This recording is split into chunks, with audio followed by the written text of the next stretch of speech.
In today's video, I want to talk about a new resource that will help you find interesting and fun honeys from around the world. So let's get started.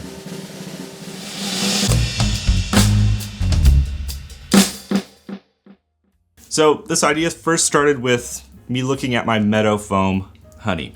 Meadow foam honey is really interesting, really fun, because it has some marshmallow, cotton candy, kind of that fake sugar idea to it. It's just an interesting one. People often use it for s'mores meads or attempt to, at least like that. This honey inspired me to do this giant resource of how to find these honey varietals, because this is one example of hundreds of interesting honeys from around the world with lots of different profiles and characters. This is a monofloral honey, meaning that it comes from a single flower source, specifically the meadow foam blossom sort of area.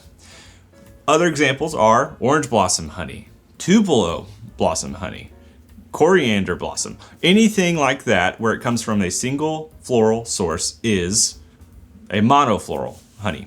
Polyfloral is lots of different things. So wildflower generally is from lots of different things, stuff like that.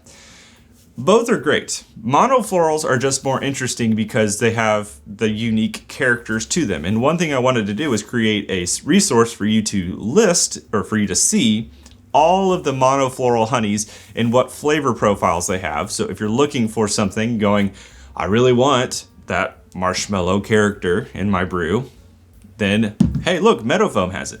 Now, part of my resources is just a Google sheet. It's going to be growing as we go along, but part of the resource is you see the honey, you see the description of it as far as what flavors it gives off and those things. You also see the color, and there's a range of honey colors you'll see as well on there. The region or location in the world that you can find it. And then I'm adding two other things. Links if you'd like to purchase it online. Of course, if you have things local, buy local, but I don't have a lot of these local, so the online sources are where I go. And lastly, the one that's mostly in development for each one is the flavor profile of the honey post-fermentation, because one important factor is the honey pre-fermentation has whatever flavors that are there. Post-fermentation, we often see a change in flavors because the airlock, as this mead ferments with that honey, you can lose the aromatics of it, therefore changing the character profiles. Obviously, there is a component of yeast that affects this as well, because yeast do apply and add flavor to brews, but each honey is different post-fermentation. And that's something, or part of the resource, that we are working on actively. Now, I've included, I think there's 50 something honeys on there so far. If you have other honey sources that I've missed, tasting notes for the honeys I have, there is a Google form I'm going to attach below. So if you're like, hey, I have this interesting one from Alabama that's not on the list, go ahead and go on there, put it on there, put all the information you can, and I will try to add it to the list.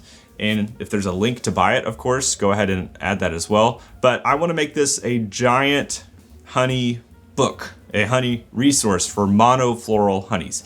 Wildflower honeys are very cool, but I don't want to dive deep into that because one, the list would suddenly go from 100 to 10,000 because there are so many wildflower honeys in the world. So let's keep it to monoflorals. But that's the honey source resource itself. Again, I'm actively trying to do this and trying to add more things. So if you don't have the honey on there, don't come yelling and screaming at me. You need to get on the Google form and fill out the information, because I can't possibly know every single honey in the universe. I have done my due diligence to find all the honeys I can find and the information on them, but you have to be able to help some too. So do your part, go in the Google form, add the information for the honeys that you're interested in adding.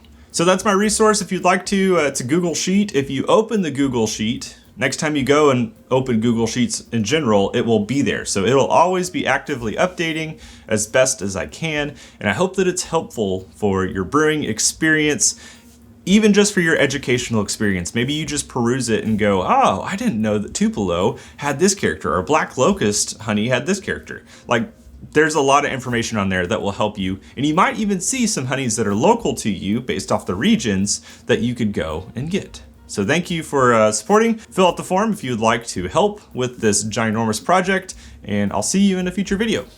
Cheers.